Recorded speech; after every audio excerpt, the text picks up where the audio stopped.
السلام عليكم ورحمة الله وبركاته. النهاردة هنتكلم عن الحساسية، حساسية الصدر، وإيه هي أهداف العلاج على اللونج تيرم، يعني على المدى البعيد. في هدفين للعلاج على المدى البعيد. أول حاجة تحكم في الأعراض على اللونج تيرم، والتحكم في الخطورة أو الحاجات اللي بتحصل من الأزمة على اللونج تيرم. الأعراض قد تكون إيه بقى؟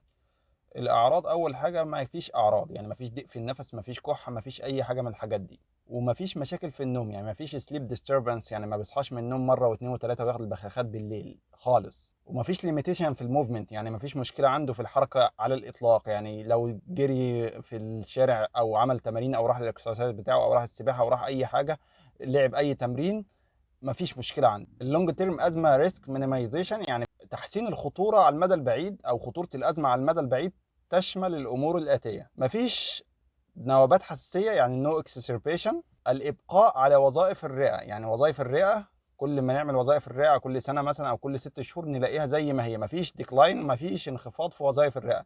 ودي حاجه مهمه جدا جدا على المدى البعيد، يعني على 50 سنه او حد بادئ ازمه من 16 سنه، على 50 سنه ما يكونش عنده اي مشاكل. دي حاجه مهمه جدا على الاطلاق. برضو من الحاجات اللي بنحتاجها ان المريض برضو ما يحتاجش اورال كورتيكوستيرويد، يعني كورتيزون بالفم. وبرضو ما يكونش فيه تاثير جانبي للعلاج، يعني باخد علاج كتير ما يكونش مأثر عليه تاثير جانبي. والسلام عليكم.